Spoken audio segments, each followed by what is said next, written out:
Saudações, família! Sejam todos muito bem-vindos, irmãos e irmãs. Você já ouviu falar de um homem que misturou o submundo e a religião de uma maneira tão intensa que seus seguidores acreditavam estar cumprindo uma missão divina?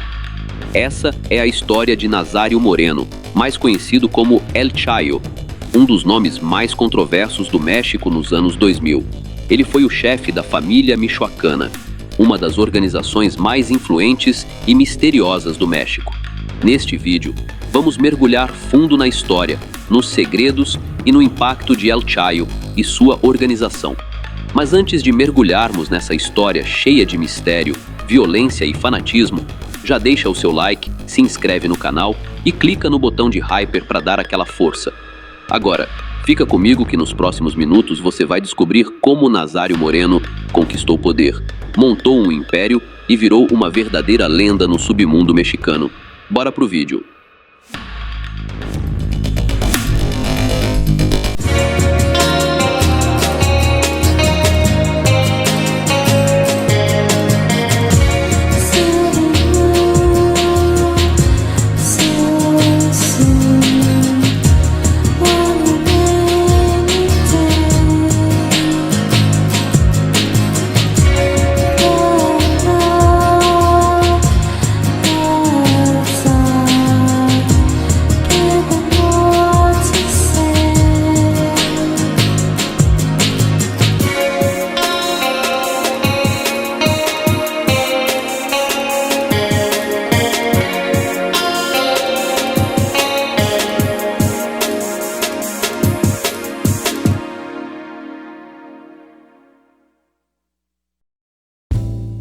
Nazário Moreno, também conhecido como o Mais Louco, se tornou uma das figuras mais marcantes do submundo no México durante os anos 2000.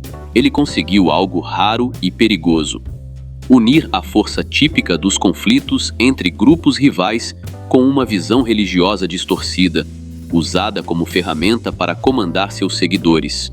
Para muitos que o seguiam, suas ações não eram apenas crimes, mas sim parte de um suposto propósito maior, quase como se estivessem cumprindo uma missão divina.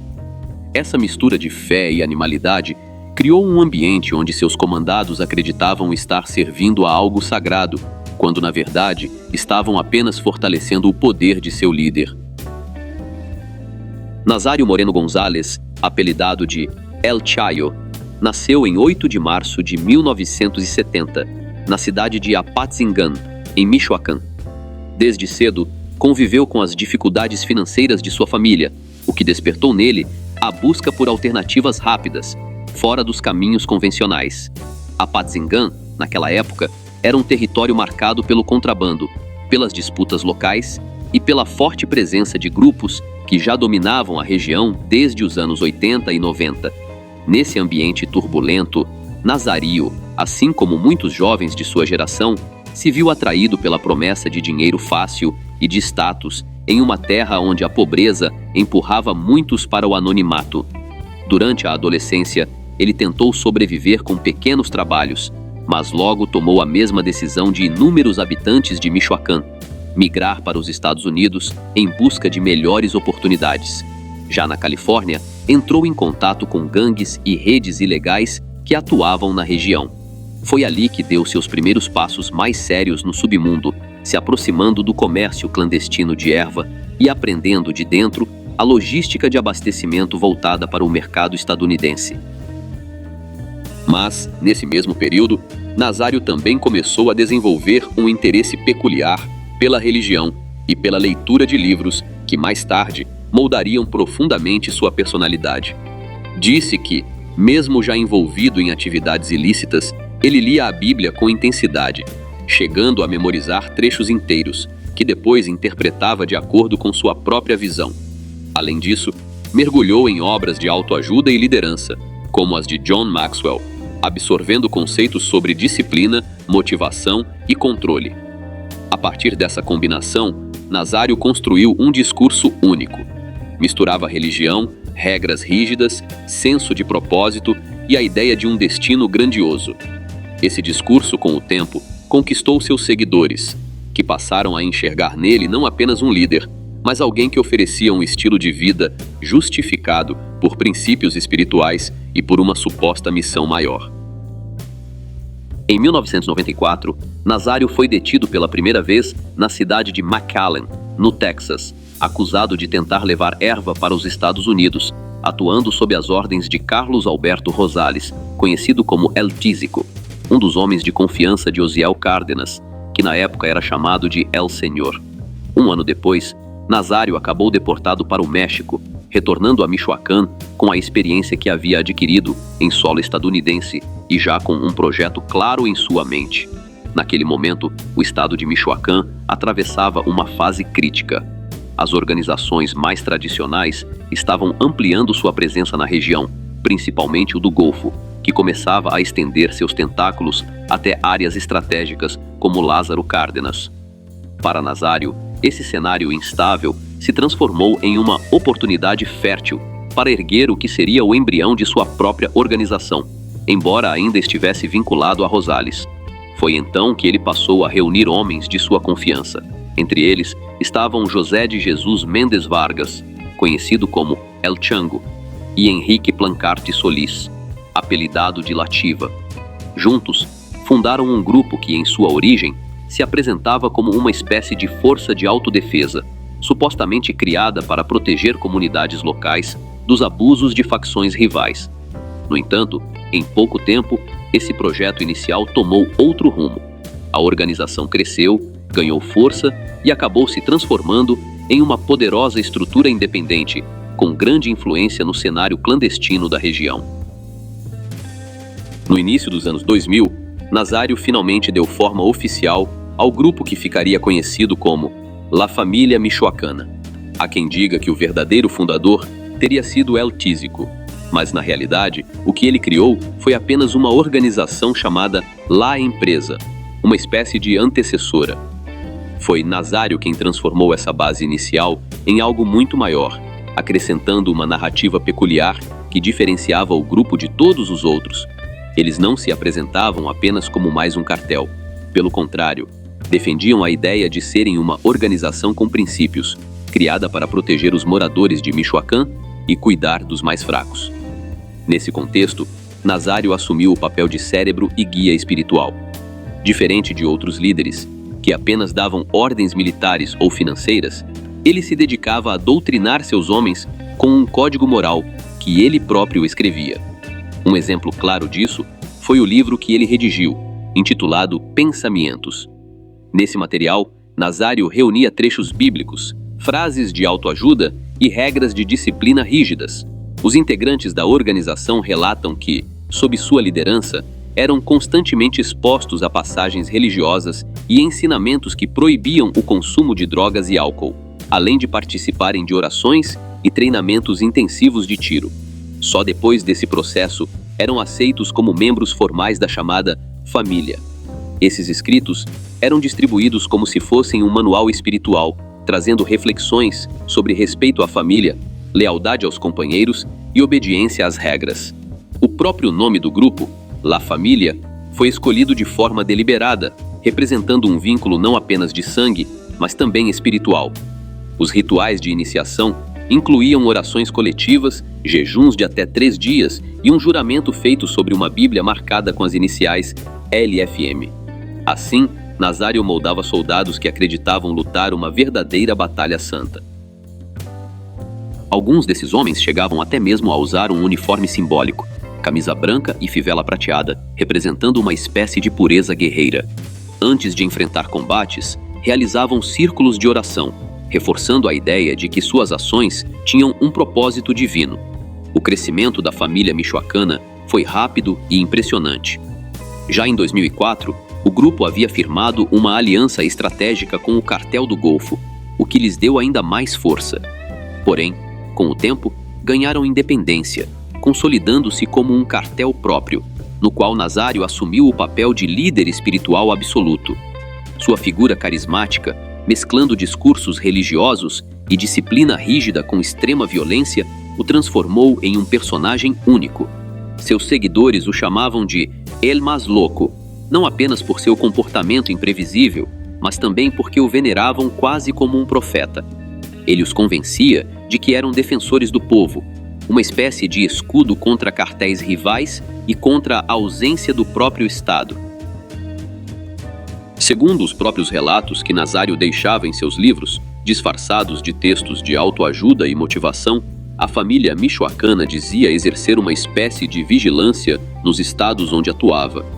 A narrativa oficial era que buscavam justiça, impedindo roubos, protegendo produtores rurais, caminhoneiros e até comerciantes locais. No entanto, por trás desse discurso, a realidade era bem diferente. O grupo estava envolvido em atos como extorsões, raptos, ataques contra civis e disputas ferozes pelo controle de territórios. Mesmo assim, Nazário conseguia manter parte da população ao seu lado, principalmente porque, ao mesmo tempo em que comandava atos de terror, também destinava recursos para ações assistenciais. Ele financiava a construção de escolas, apoiava igrejas locais e fazia doações a grupos de mulheres vulneráveis e pessoas doentes em Michoacán. Essa mistura confusa, violência de um lado e paternalismo do outro, fortaleceu a imagem de Nazário como um líder quase messiânico. Para muitos de seus seguidores, ele era visto como um homem de palavra, alguém que impunha uma justiça onde o Estado parecia ausente. Mas os anos seguintes trouxeram uma escalada de caos. Em 2006, o governo mexicano lançou uma grande ofensiva militar em Michoacán, transformando a família michoacana no inimigo número 1 do Estado. A partir daí, os confrontos se multiplicaram e o grupo passou a adotar atos insanos como parte de sua estratégia. Um exemplo emblemático aconteceu ainda naquele ano, durante as festas patronais em Morelia. Em plena praça central, uma multidão celebrava quando explosivos foram lançados contra a população. O ato deixou diversas quedas, espalhando temor e mostrando o poder do grupo diante das autoridades. Após esse episódio, o governo anunciou uma recompensa de $2,4 milhões para quem oferecesse informações que levassem à captura de Nazário Moreno. Porém, mesmo com a pressão das autoridades, entre 2006 e 2009, o poder da família michoacana só cresceu. Eles expandiram seu domínio para estados vizinhos como Guerrero, Guanajuato e o Estado do México, assumindo o controle da produção de substâncias ilegais e criando redes de extorsão que sustentavam sua estrutura. O que mais chamava a atenção, no entanto, era o culto à figura de Nazário. Diferente de outros líderes do crime organizado, que preferiam permanecer nas sombras, ele se apresentava como um guia espiritual. Seus comunicados circulavam entre os seguidores como se fossem mensagens de um profeta. E essa imagem era reforçada pelo fato de que ele misturava atos insanos com gestos de assistência, alimentando o mito de um homem que, com a Bíblia em mãos, ordenava que seus seguidores executassem sua chamada vontade divina. No dia 9 de dezembro de 2010, o governo mexicano anunciou que Nazário Moreno havia sido dado de baixa em um confronto com a Marinha, na região de Apatzingán. Segundo a versão oficial, ele teria perdido a vida durante um tiroteio que durou cerca de 2 dias, quando integrantes da família michoacana atacaram agentes da Polícia Federal. Mas havia um detalhe importante: o corpo de Nazário nunca foi mostrado ao público. As autoridades alegaram que seus homens teriam retirado o corpo antes que pudesse ser identificado formalmente. A notícia foi celebrada como um grande golpe contra o submundo organizado, mas as inconsistências logo deram força a outro tipo de história, a de que Nazário continuava vivo. Em Michoacán, rapidamente começaram a circular lendas de que ele havia escapado, protegido por sua própria rede de aliados, e que estaria escondido nas montanhas da região. Seus seguidores chegaram a erguer altares em sua homenagem, venerando-o como se fosse um santo e tratando-o como alguém que havia transcendido a própria queda. Enquanto o governo mantinha a versão oficial de que Nazário estava morto, a realidade era bem diferente. El Chayo seguia vivo, protegido e influente nos bastidores. E logo esse mistério se materializou em algo ainda maior: o surgimento de um novo grupo, chamado Los Caballeros Templários. Oficialmente, eram apresentados como uma dissidência da família michoacana, mas na prática, tratava-se de uma continuação direta do projeto de Nazário. O novo grupo se inspirava na antiga ordem dos templários medievais, adotando símbolos religiosos, rituais cavaleirescos e um discurso ainda mais elaborado. Seus membros eram obrigados a jurar lealdade sob códigos inspirados em ordens militares da Idade Média e seguiam os mesmos textos escritos por Nazário, que permanecia oculto, mas exercendo influência absoluta como líder espiritual. Durante esses anos, os cavaleiros templários dominaram Michoacán, repetindo as mesmas práticas insanas de quando eram a família, mas mantendo o discurso de que eram protetores do povo. Na prática, o que se impunha era um regime de medo e animalidade, onde o poder do grupo chegava a ser maior do que o das próprias autoridades em várias comunidades. A lenda de Nazário Moreno chegou ao fim em 1º de março de 2014, quando ele finalmente foi localizado em Tumbiscatío, Michoacán, durante um confronto com as forças federais. A Marinha do México havia organizado uma operação chamada Lince, com o objetivo de capturar El Chayo. Dias antes, em 3 de março, ele havia conseguido escapar nas montanhas da região. Para sua captura, foi mobilizado um grupo de elite formado por 53 soldados, enquanto centenas de militares estabeleciam um cerco ao redor da área, prontos para impedir qualquer fuga. No dia seguinte, as autoridades encontraram um arsenal impressionante na propriedade de Nazário, com grande quantidade de armas e explosivos, que seriam usados em atos de sabotagem contra instalações do governo e pontes estratégicas. Mais tarde, os federais localizaram um acampamento onde ele se escondia. Na madrugada de 9 de março, por volta das 4h30 da manhã, um homem foi avistado montando uma mula. A Marinha ordenou que parasse, mas Nazário recusou e abriu fogo contra os militares. A troca de balas terminou com o capo eliminado. Diferente de sua suposta queda em 2010, desta vez o corpo foi exibido e testes de DNA confirmaram sua identidade, encerrando os rumores de que ele ainda estaria vivo. A verdadeira queda de El Chayo surpreendeu o país e fechou um capítulo de mitos e lendas que circulavam há 4 anos. Após sua queda, os cavaleiros templários começaram a se fragmentar. Por fim, sem seu líder espiritual, o grupo perdeu coesão, mas Nazário permaneceu como uma lenda temida no México, conhecido por ter misturado de maneira pouco convencional a clandestinidade e a religião distorcida, deixando uma marca profunda na história do país.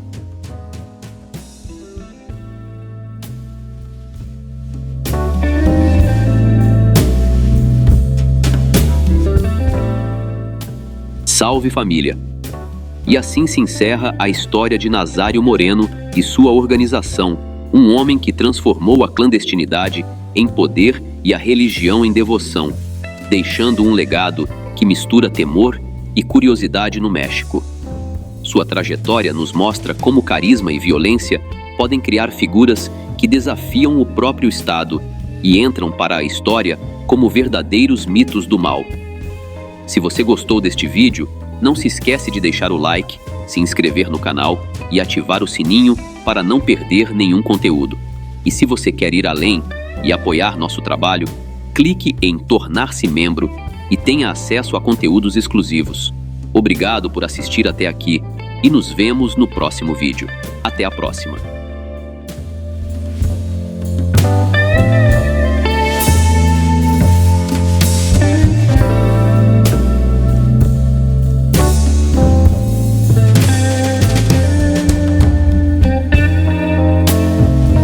Galera, rapidinho, se vocês curtem o conteúdo aqui do canal e querem dar aquela força sem gastar nada a mais por isso, prestem atenção nessa dica.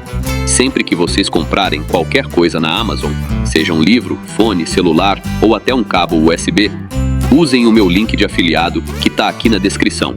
Quando você compra por lá, a Amazon me paga uma pequena comissão, sem mudar absolutamente nada no valor da sua compra. É uma forma simples e gratuita de apoiar o canal. E você ainda garante os produtos que já ia comprar. Então já sabe, né? Clicou no link da descrição antes de comprar. Você já está ajudando. Valeu demais!